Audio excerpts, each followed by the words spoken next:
Hello there and welcome to Nopparalli. I'm Tommi. And I'm Tomi. And this is the rules video for the board game PuffiNova. In this video we will go through the game setup, how the game flows, the rules and of course the final scoring. You can use the timestamps in the video description to jump to or revisit specific sections. A meteor has struck the planet of PuffiNova's adorable creatures, scattering the inhabitants into space. The player's task is to rescue the inhabitants and rebuild PuffiNova.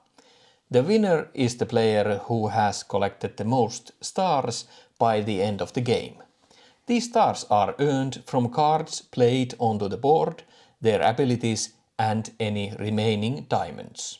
The game continues until the third diamond explosion card is drawn.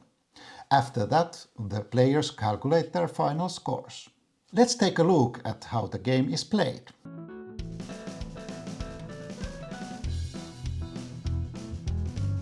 Place the spaceboard in the center of the table.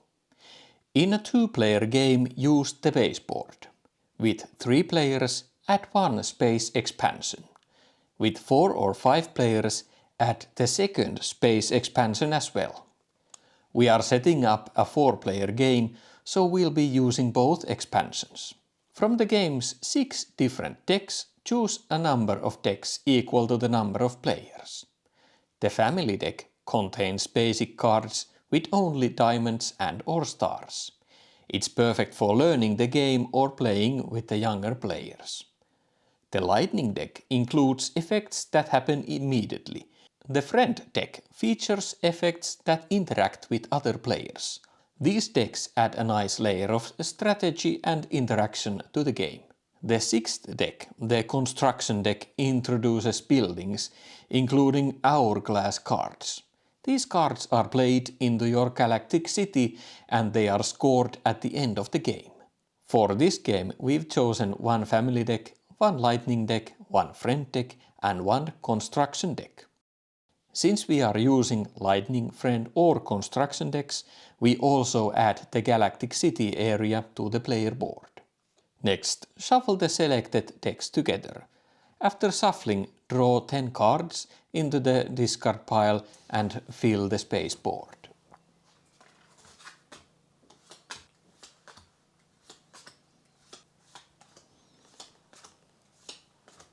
Now divide the deck into 2 roughly equal piles.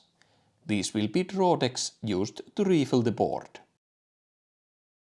Take the bottom 10 cards from each deck and shuffle 2 diamond explosions cards into each, 4 diamond explosions in total.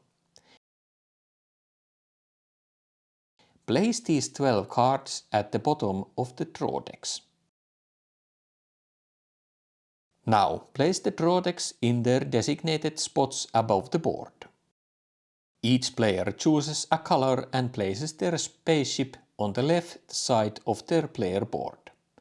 In a 5-player game, the 3-window spaceship is removed, but since we are playing with 4 players, all spaceships are included. The galactic city area is now also attached to the each player board based on the chosen decks. The starting player is the one who most recently gazed upon the stars, or you can choose randomly. The starting player receives 3 cards. Then, moving clockwise, each player gets 1 more card than the previous, 4, 5 and 6 cards. And finally, place the diamonds near the game board. And that's the setup complete. Now you're ready to play, let's get underway. Let's move on to the player actions.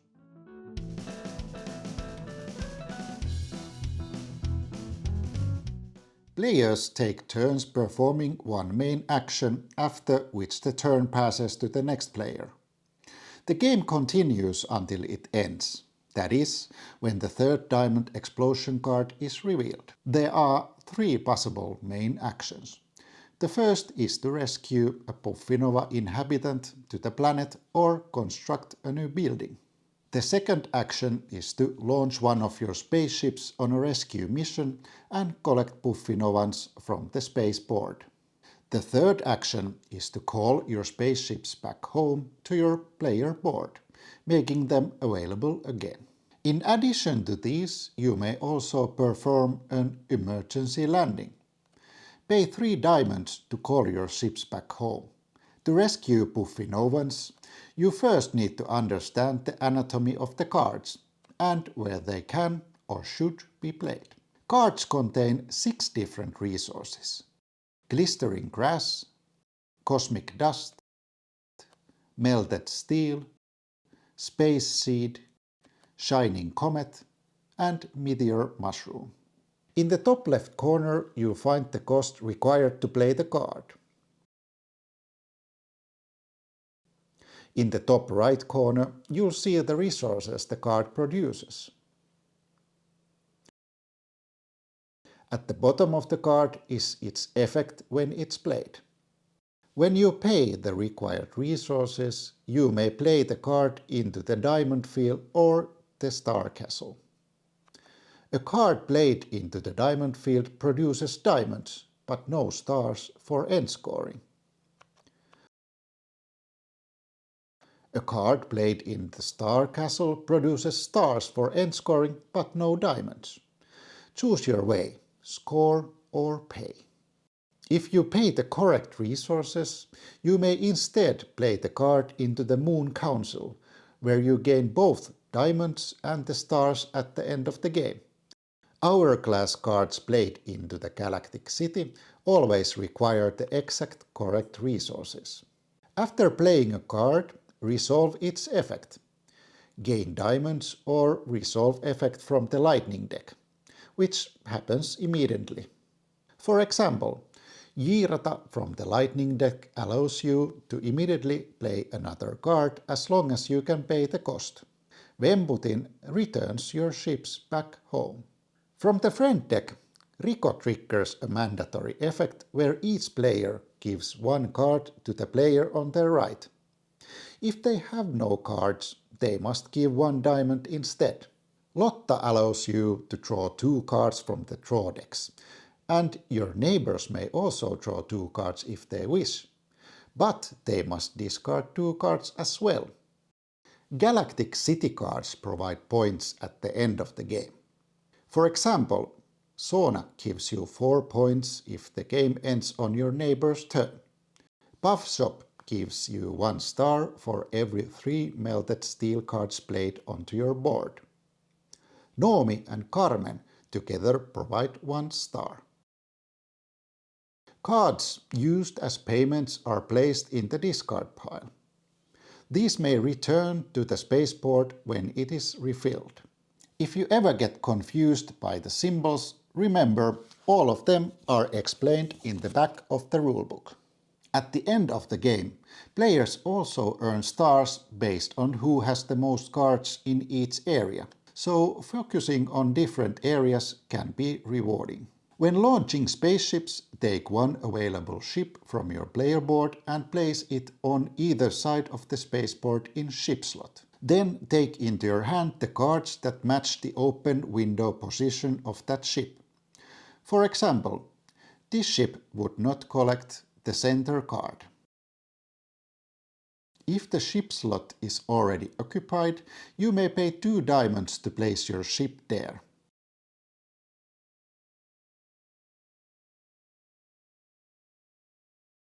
Empty spaces on the spaceport are refilled from the draw deck or discard pile of that row, depending on where the cards were taken from. Near the end of the game, a draw deck may run out. In that case, refill the board from the adjacent draw deck, but never from the discard pile. When a diamond explosion card is drawn, it is announced to all players and placed on top of the draw deck it came from as a reminder. The row is still refilled after the explosion, so it's possible to draw 2 or even all 3 in quick succession. The third possible main action is to call your spaceships back home. With this action, you collect all your ships from the spaceport and return them to your player board. You may do this even if you haven't used all your ships yet. Remember, you can also do this as an emergency landing by paying 3 diamonds and then continue your turn. And that's how the game flows. Play continues until all 3 diamond explosions have been revealed, and then it is time for final scoring.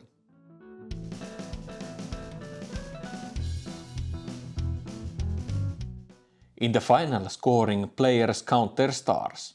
The player with the most stars wins. In the case of a tie, the player with the most diamonds wins. If diamonds are also tied, the player with the most cards in their hand wins. And if that's still tied, the victory is shared. Let's see how many points I would score in this game. First, count your diamonds. Every 2 diamonds are worth 1 star. I have 5 diamonds, so that gives me 2 points. Next, count the stars on cards in the Star Castle and the Moon Council. Each star equals 1 victory point. I have collected a total of 10 points from these. Now we score the areas the Diamond Field, Star Castle and Moon Council. Each player counts how many cards they have in each area. In our 4-player game, first place earns 6 stars, second place earns 4 stars, third place earns 2 stars, and last place earns none. In case of a tie, combine the stars for the tied position and the next position. Then divide them evenly, rounding down. For example, if 2 players are tied for second place, each with 3 cards in the diamond field, we combine second place 4 stars and third place 2 stars, giving us 6 stars in total. Divide that evenly and each player gets 3 stars. In the diamond field, I came in the last place, so I gain no stars. In Star Castle, I tied for second place and received 3 stars. From the Moon Council, I earned the full 6 stars. Finally, we scored the Galactic City. The sauna I played gives me 4 stars because the game ended on my neighbor's turn. From the gallery, I gain 1 star for each card I have in the Star Castle. And that's the final scoring. Count your stars near and far and crown the winner of PuffiNova. Now you know how to play PuffiNova and you are ready to rebuild the planet. For more variety and fresh experiences, try different deck combinations in your games. And be sure to check out the rulebook for additional game variants. Thank you so much for watching. If you enjoy board game content in Finnish, make sure to subscribe to Nopparalli, like the video and leave a comment below telling us your favorite PuffiNova creature. Mine is Noppa. And mine is Ralli. Bye bye. Bye bye.